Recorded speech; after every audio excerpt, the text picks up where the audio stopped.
ये हमने नंद वंश के बारे में पिछली वीडियो में पढ़ रखा है। तो महापद्मपुत्र के जिसमें 8 पुत्र थे, एक पुत्र घनानंद था। आइए नेक्स्ट स्लाइड पे चलते हैं। घनानंद, नंद वंश का अंतिम शासक घनानंद था। ये बहुत ही क्रूर शासक था। इसकी मैंने फोटो लगा रखी है। बहुत ही क्रूर शासक था। ये सिकंदर के समकालीन था। सिकंदर के कई बार क्वेश्चन पूछा जाता है कि सिकंदर के समकालीन कौन सा नंद वंश का शासक था। वो था घनानंद। इसके समय 326 में मैसेडोनिया के शासक सिकंदर ने पश्चिमी उत्तर पर भारत पर आक्रमण किया। सिकंदर ने पश्चिमी उत्तर भारत पर आक्रमण किया। धनानंद के दरबार में चाणक्य जो थे उनका अपमान हो गया था। घनानंद ने इनका अपमान कर दिया था और उन्हें अपने दरबार से निकाल दिया। चाणक्य ने अपने शिष्य चंद्रगुप्त मौर्य के साथ मिलकर धनानंद को पराजित किया और मौर्य वंश की स्थापना की। चाणक्य ने अपने जो शिष्य चंद्रगुप्त मौर्य थे उनसे के साथ मिलकर और घनानंद को पराजित किया और मौर्य वंश की स्थापना की, जिससे नया वंश स्टार्ट हुआ। नेक्स्ट स्लाइड पे चलते हैं।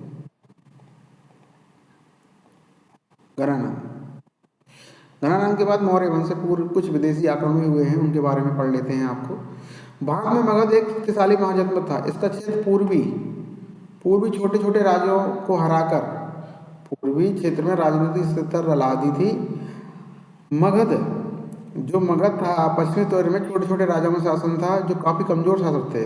तो सबसे पहले जो था विदेशी आक्रमण इसी क्षेत्र में हुआ था। भारत पर पश्चिमी क्षेत्र में छोटे छोटे राज्यों में शासन था, जिसके कारण कमजोर शासक थे के कारण विदेशी आक्रमण पश्चिमी क्षेत्र में आक्रमण सबसे पहले हुआ। पहला आक्रमण जो हुआ था ईरानी, दूसरा यूनानी। सबसे पहले 2 आक्रमण होते ईरानी और यूनानी। आइए नेक्स्ट चलते हैं।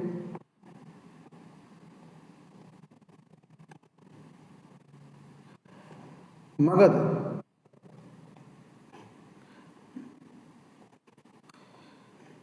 Next slide. ईरानी आक्रमण। भारत पर पहला जो विदेशी आक्रमण हुआ था वो ईरानी के समय हकमनी वंश के द्वारा किया गया था। हकमनी वंश का संस्थापक कौन था? साइरस द्वितीय। हकमनी वंश का साइरस द्वितीय था, परंतु ये असफल रहा। इसने कोशिश की मगर ये पश्चिमी तौर भारत पर आक्रमण करने में असफल रहा। भारत पर आक्रमण में इसी वंश के जो शासक थे डेरियम प्रथम को मिली। इसमें शासक दूसरा था वो डेरियस प्रथम। तो वो 563 ईस्वी में कंधार और कम्बोज को जीता। सबसे पहले कंधार और कम्बोज को जीता था डेरियस प्रथम ने। इस क्षेत्र में 360 कुंटल सोना उपहार में मिला और इसी वंश का अंतिम शासक जो था डेरियस तृतीय था। तृतीय को किसने हराया? सिकंदर ने हराया डेरियस तृतीय को। और कंधार और कम्बोज को जो जीता डेरियस प्रथम ने। कंफ्यूजन नहीं होना है। जो पहला जो संस्थापक था साइरस द्वितीय था, ठीक है। उसके बाद जो सफलतापूर्वक इसने आक्रमण जो किया था कम्बोज और कंधार को जीता वो डेरियस प्रथम था। डेरियस प्रथम के बाद जो लास्ट में जो था डेरियस तृतीय, इसको किसने हराया? सिकंदर ने और इस वंश का खात्मा भी कर दिया जो अंतिम शासक था। नेक्स्ट चलते हैं।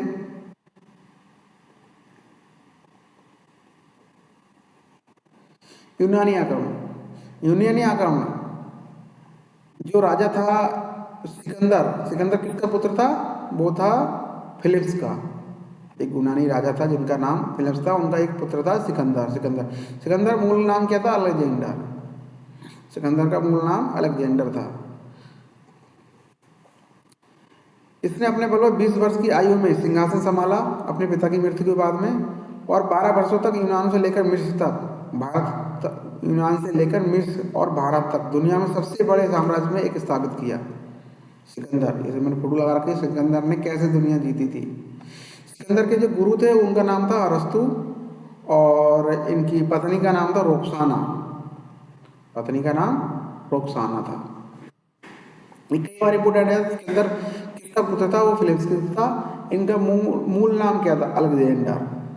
और सिकंदर के जो गुरु थे उनका नाम था अरस्तु। कई बार क्वेश्चन पूछा जाता है, इसको याद कर लें। उनके पत्नी का नाम था रोक्साना।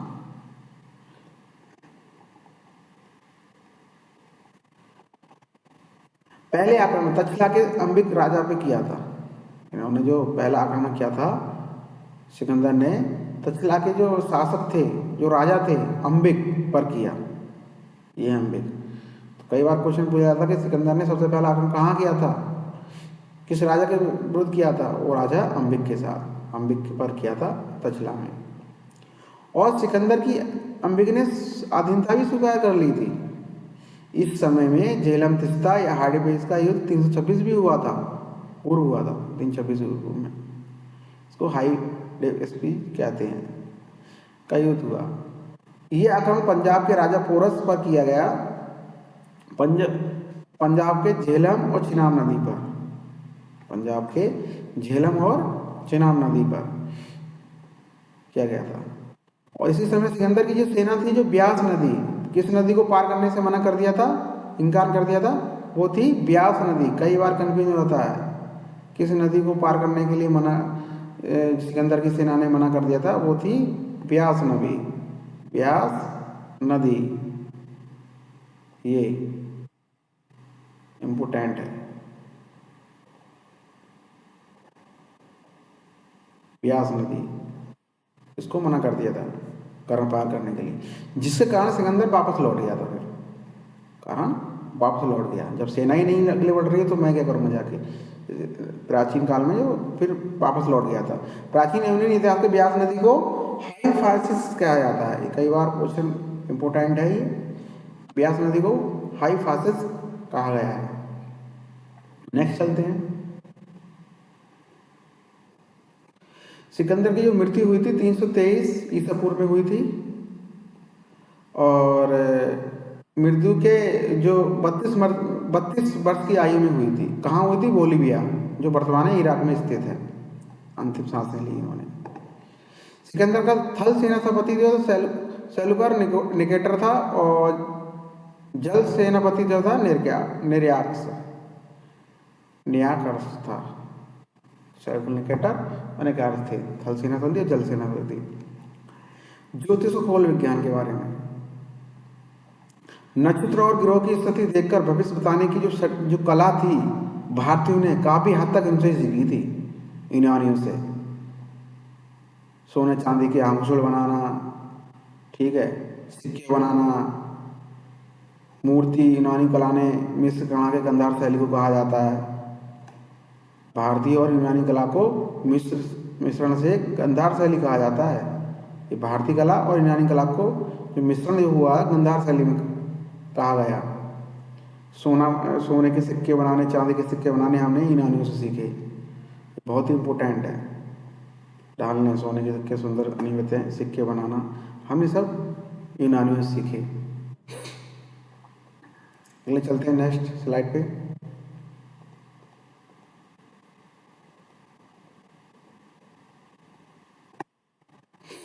ये घनानंद नंद वंश का अंतिम शासक था। किसने हराया? चंद्रगुप्त मौर्य ने, और मौर्य वंश की स्थापना कर दी। घनानंद को किसने हराया? चंद्रगुप्त मौर्य ने। और घनानंद को हराकर मौर्य वंश की स्थापना किसने करी? चंद्रगुप्त मौर्य ने। मौर्य, इसका की जानकारी कुछ स्रोत हैं, तो जैसे चाणक्य, अर्थशास्त्र, मेगस्थनी, इंडिका, ये साहित्य स्रोत हैं। पुरातत्व साक्ष्य हैं, अशोक के शिलालेख हैं, विदेशी यात्रियों का विवरण है, जिससे हमें ये जानकारी मिलती है। मौर्य साम्राज्य लगभग 321 से 185 ईसा पूर्व तक भारतीय को महाद्वीप सबसे पहला अखिल भारतीय साम्राज्य था। सबसे बड़ा और सबसे पहला अखिल भारतीय साम्राज्य था, जो उत्तर पश्चिम कश्मीर और कर्नाटक तक फैला था। ये मैंने मैप लगा रखा है, कर्नाटक फैला था। तो कई बार पूछा जाता है नंद वंश का अंतिम शासक कौन था, वो घनानंद था। आइए नेक्स्ट चलते हैं, नेक्स्ट स्लाइड पे चलते हैं। चंद्रगुप्त मौर्य, उन्होंने स्थापना कर दी घनानंद को मारकर। प्राचीन भारत में एक महान सम्राट थे जो मौर्य साम्राज्य के संस्थापक बने, जिन्होंने लगभग 321 ईसा पूर्व से 297 ईसा पूर्व तक शासन किया। उन्होंने अपने गुरु राजनीतिक सलाहकार आचार्य, जिनका अपमान नंदवंश में घनानंद ने कर दिया था, चाणक्य कैटिल कहलाए। मार्च में मगध का एक शक्तिशाली नंदवंश का अंतिम शासक घनानंद को पराजित कर मौर्य नीति की रीप रखी, जो अगले हम पढ़ रखे हैं। पहले शासक थे जिन्होंने बिखरे हुए भारत को अधिकांश हिस्से को, जो पूरा भारत बिखरा हुआ था, केंद्रीय प्रशासन के अधीन लाकर खड़ा अखंड भारत का निर्माण किया। घनानंद को हराने के बाद चंद्रगुप्त मौर्य ने घनानंद की पुत्री धुरधरा से विवाह किया। जो पहला विवाह किया था चंद्रगुप्त मौर्य ने, वो धुरधरा से किया था। 305 ईसा पूर्व में सेल्युकस निकेटर ने मगध पर आक्रमण कर दिया। सेल्युकस निकेटर ने मगध पर आक्रमण कर दिया 305 ईसा पूर्व में, और पराजित भी हुए। और फिर चंद्रगुप्त मौर्य ने उसकी पुत्री हेलना जिसे कहते थे, कार्नेलिया से हेलना से विवाह कर लिया। और सेल्युकस निकेटर ने चार प्रांत दिए थे। सेल्युकस निकेटर ने काबुल, कंधार, हेरात और मकरान छतरपुर को दे दिए। मौर्य जी ने भी 500 हाथी सेल्युकस निकेटर को भेंट में दे दिए। उन्होंने काबुल, कंधार, हेरात और सेल्युकस निकेटर ने दिया, और मौर्य जी ने भी 500 हाथी निकेटर को दान में दे दिए। ये कई बार पूछा जाता है चंद्रगुप्त मौर्य वंश के संस्थापक कौन थे? चंद्रगुप्त मौर्य। और अंतिम शासक ब्रह्मदत्त। मैंने इसलिए स्लाइड इधर लगा रखा छोटा सा। अंतिम शासक जो थे वो ब्रह्मदत्त थे। आइए फिर नेक्स्ट स्लाइड पे चलते हैं।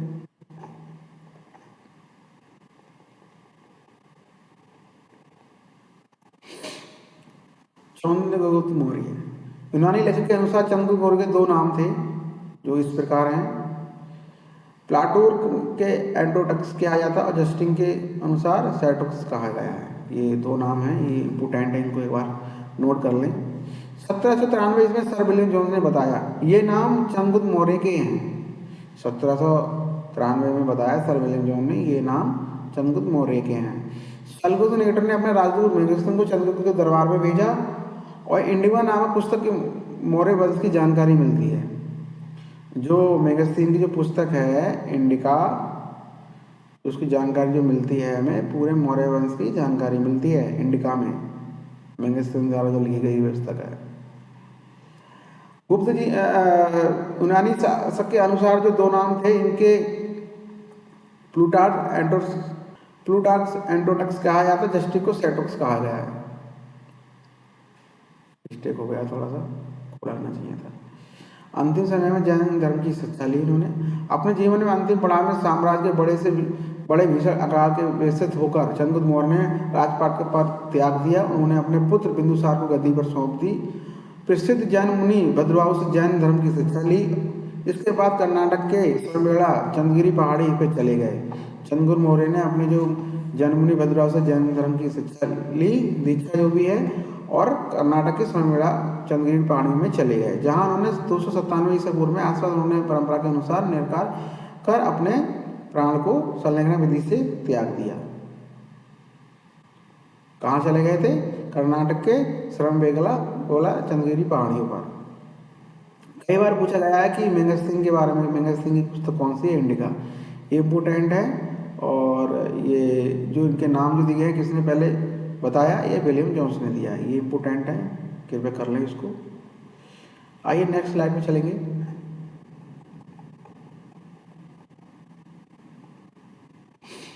अब चलेंगे बिंदुसार।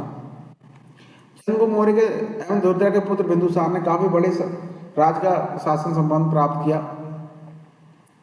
उन्होंने दक्षिण भारत की तरफ से राज्य विस्तार किया। चाणक्य उनके समय भी प्रधानमंत्री रहे। चंद्रगुप्त मौर्य के बाद भी जो प्रधानमंत्री रहे वो चाणक्य भी रहे। बिंदुसार को अमृतघात भी कहा जाता है। अमृतघात मिलान करने के लिए आता है कई बार। बिंदुसार को अमितघात भी कहा जाता है। अमितघात का अर्थ है शत्रु को नाश करने वाला, शत्रु को मारने वाला या नाश करने वाला। सीरिया के शासक एंटिओकस ने अपना राजदूत, जो सीरिया के शासक थे एंटिओकस ने अपना राजदूत डायमेक्स को बिंदुसार के दरबार में भेजा। डायमेक्स सीरिया के शासक एंटिओकस थे, उन्होंने अपना जो राजदूत था डायमेक्स को बिंदुसार के दरबार में भेजा। बिंदुसार ने सीरिया के नरेश से क्या क्या चीज मांग ली? अंजीर, मीठी, मद्यपान और यूनानी दार्शनिक की मांग की, परंतु मीठी अंजीर, मद्यपान तो दे दिया, यूनानी दार्शनिक का मना कर दिया देने के लिए। ये हमारे रूल के खिलाफ है। बिंदुसार आजीवन समुदाय का अनुयायी था। बिंदुसार के समय तक्षशिला में विद्रोह हुआ। बिंदुसार के समय तक्षशिला में विद्रोह हुआ। बिंदुसार का बड़ा बेटा सुसीम था, जो उसको दबाने में असफल रहा। विद्रोह हुआ, बिंदुसार का जो सबसे बड़ा बेटा था सुसीम, वो दबाने में असफल रहा। फिर उस असफल रहने के बाद में छोटा जो बेटा था अशोक, जो अवंती के राज्यपाल थे, फिर बिंदुसार ने अशोक को विद्रोह दबाने के लिए भेजा और बिंदुसार ने बहुत ही आसानी से जो दबा दिया और अशोक मगध का सिंहासन संभाला। बाद में अशोक ने मगध का सिंहासन संभाला। ये इंपोर्टेंट है कि बिंदुसार को मित्रघात कहा जाता है और इसका अंत होता है नाश करने वाला। और जो तक्षशिला का जो विद्रोह था, सबसे बड़ा जिसको जो उसको दबाने में असफल रहा वो था सुसीम, और जिसने सफलता प्राप्त करी वो अशोक थे। अशोक ने पूरी तरह से उसको दबा दिया और अशोक मगध का सिंहासन संभाला। नेक्स्ट स्लाइड पे चलेंगे। अशोक, सम्राट अशोक 304 ईसा पूर्व से में पाटलिपुत्र में हुआ था। मौर्य वंश उत्तरधारी बौद्ध धर्म के ग्रंथ के अनुसार काफी इनकी चर्चाएं हैं। अशोक ने सिंहासन प्राप्त करने के लिए ये लिखा हुआ है कि 99 भाइयों की हत्या की थी। सिंहासन प्राप्त करने के लिए 99 भाइयों की हत्या की थी। इनका राज्याभिषेक 269 ईसा पूर्व में हुआ था।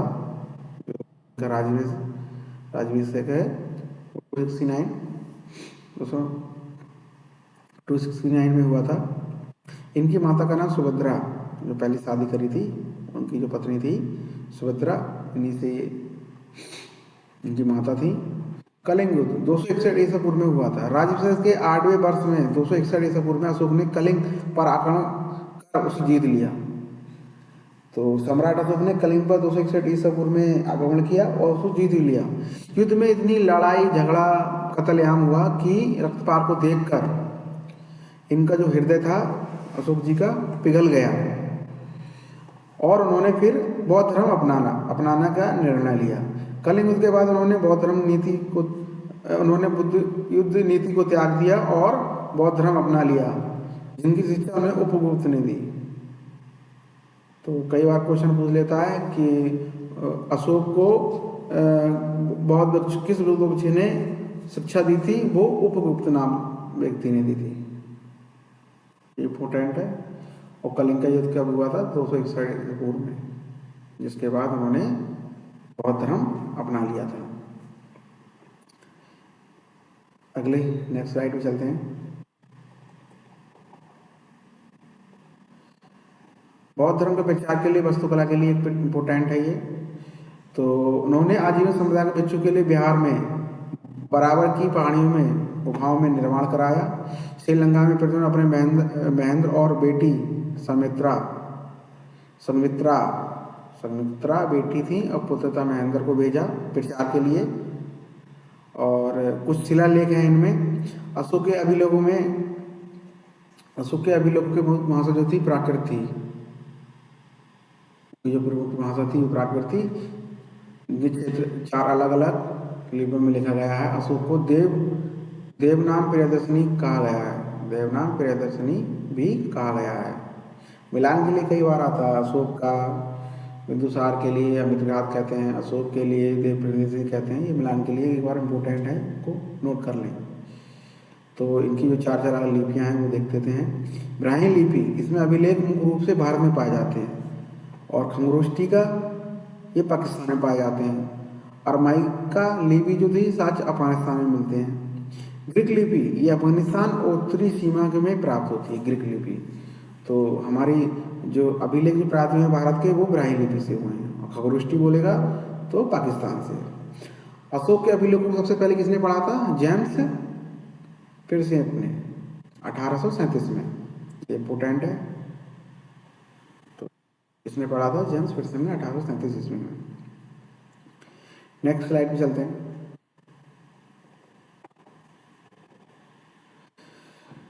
सम्राट अशोक के चौथा अभिलेख को चतुर्थ कहा जा रहा है।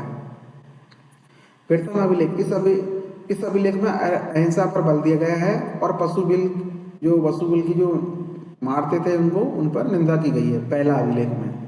द्वितीय अभिलेख में मनुष्य की चिकित्सा प्रबंधन साथ साथ पशु का भी अस्पताल खोलने, चिकित्सा खोलने के लिए इसमें चर्चा की गई है। तो पहला होगा अहिंसा पर बल दिया गया है, पशु की जो बलि दी जाती है उस पर निंदा की गई है। दूसरे में अस्पताल खोला गया है मनुष्य के लिए और पशुओं के लिए। तीसरा है, इनमें 3 अधिकारी की नियुक्ति के लिए है, राजूक, युक्त तथा प्रादेशिक, जो हर 5वें वर्ष दौरे पर जाने का आदेश दिया है और जो धर्म प्रचार के लिए थे। चौथा है, इसमें बहरी घोष, युद्ध नीति, स्थान, धर्मघोष और संस्कृति और धार्मिक नीति को अपनाने की चर्चा की है। चौथे में युद्ध नीति के बारे में बताया गया है। 5वां अभिलेख, इसमें समाज में धर्म जो देख रेख जो नैतिक जीवन के लिए धर्म है, महामात्र नामक अधिकारी की नियुक्ति की जाएगी। जो धर्म से रिलेटेड होंगे तो धम्ममात्रा नामक अधिकारी की नियुक्ति की जाएगी।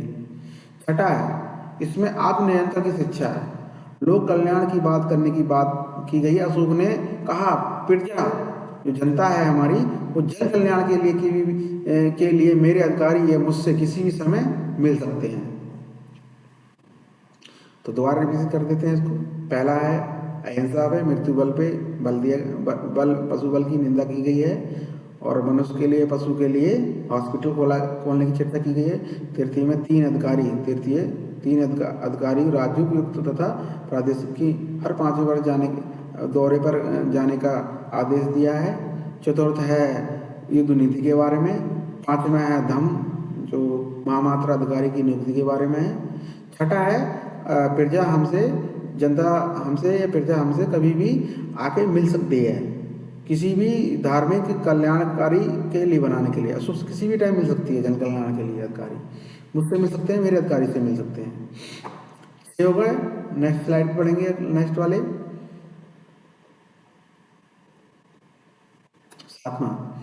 सातवां लेख, इसमें सही गुणता, यह अशोक का सबसे बड़ा अभिलेख माना जाता है। सबसे बड़ा जो अभिलेख है, शिलालेख है, वो 7वां है। ये सही गुणता के लिए बारे में बताया गया है।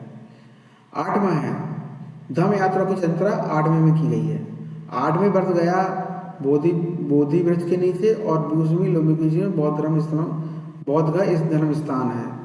जो इनका राज्य अभिषेक हुआ था अशोक जी का, वो 10वें वर्ष में गया में हुआ था बोधि वृक्ष के नीचे, और 20वें वर्ष लुम्बिनी के नीचे किया गया था, जहाँ बुद्ध जी का जन्म हुआ था।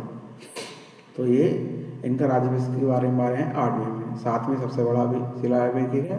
9वें में सच्ची भेंट और शिष्टा, जैसे छोटे छोटे दासों गुरुओं के प्रति आदर, अपने गुरु जो शिष्य हैं उनके प्रति आदर करने के बारे में बताया गया है। 10वां है, इसमें आदेश दिया गया कि राजा और उच्च अधिकारी हमेशा प्रजा के हित में सोचेंगे। जो 10वां है, जो मतलब अधिकारी हैं, जो उच्च के अधिकारी हैं, वो नीचे जो लोग रह रहे हैं उनकी जो मतलब लोग हैं उनके बारे में सोचेंगे। 11वां अभिलेख, ये धम्म की विस्तृत व्याख्या की है। धम्म की 11वें में विस्तृत व्याख्या की गई है। 12वां अभिलेख, इस धार्मिक सहिष्णुता और स्त्री की स्थिति सुधार के लिए स्त्री संघ स्त्री महात्मा नामक महिला अधिकारी की नियुक्ति किया गया। ये स्त्री से रिलेटेड है। 12वां स्त्री महात्मा नामक महिला अधिकारी की नियुक्ति के बारे में बताया गया है। 13वां अभिलेख हमारे कलिंग युद्ध के बारे में बताया गया 261 ईस्वी में। इस सबसे बड़ा शिलालेख इसमें कलिंग युद्ध इतिहास की दृष्टि से सबसे बड़ा अभिलेख है। इसमें कलिंग युद्ध के बारे में विस्तृत वर्णन मिलता है। 14वां अभिलेख अल्लोक, जिसमें धार्मिक नीति कैसे रहना है, कैसे अच्छे से जीवन व्यतीत करने के बारे में बताया गया है। अशोक ने जनता के धार्मिक नीति जीवन बिताने के लिए प्रेरित किया गया है। ये 14 अभिलेख बहुत ही इम्पोर्टेंट है। एक बार मैं दोबारा रिपीट कर देता हूँ इनको।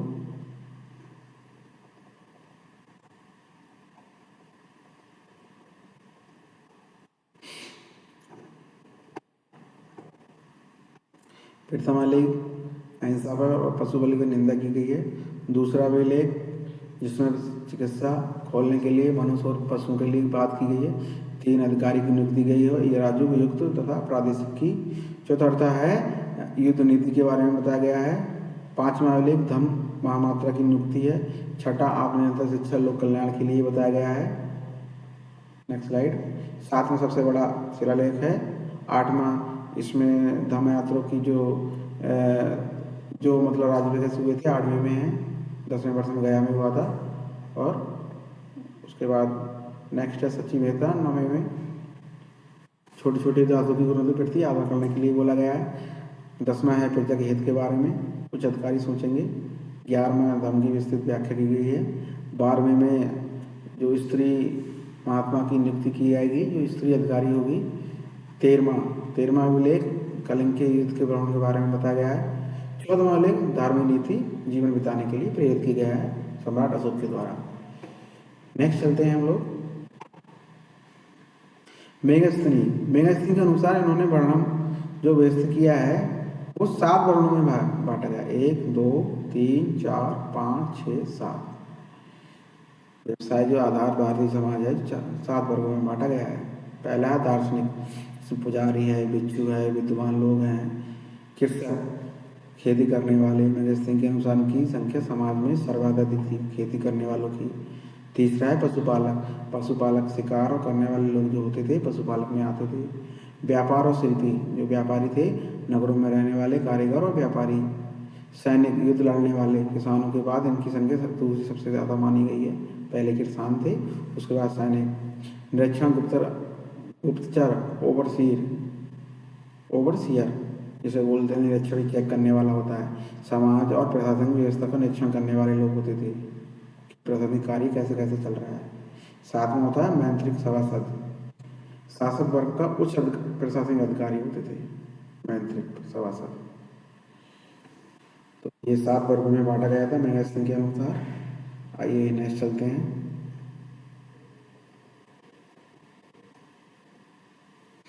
मौर्य काल में व्यवस्था की विशेष विशेषताएं। मौर्य काल में जो भवन हुआ करते थे वो कैसे हुआ करते थे? लकड़ी के भवन हुआ करते थे, जिन्हें अवशेष वर्तमान पटना कुंभकार में प्राप्त हुए, पटना में मिले, जिसके अवशेष पटना कुंभहार से प्राप्त हुए। पत्थर के कुशल कारीगर हुआ करते थे इस काल में। पत्थरों को तराशने और उन पर चमकदार पालिश करने वाले कुशल कारीगर हुआ करते थे, जो कारीगर की बात हुई थी अभी। सांची का स्तूप, सम्राट अशोक ने मध्य प्रदेश में सांची का स्तूप बनवाया, जो भारत का सबसे बड़ा स्तूप माना जाता है, सबसे बड़ा स्तूप माना जाता है। सारनाथ का जो स्तूप है उत्तर प्रदेश में, सारनाथ के स्तूप का निर्माण करवाया। अहिंसा और शक्ति और के सूचक है। इसकी आकृति स्वतंत्रता भारत के राष्ट्रीय चिन्ह के रूप में अपनाया गया है। ये इम्पोर्टेंट है। सारनाथ हमारे उत्तर प्रदेश में जो अशोक स्तंभ का निर्माण कराया था, अशोक स्तंभ का निर्माण कराया, और ये अहिंसा और शक्ति के सूचक है। कुछ मैंने PYQ दिए हैं, अभी 9 PYQ दिए हैं, उनको भी हल करेंगे नेक्स्ट स्लाइड में।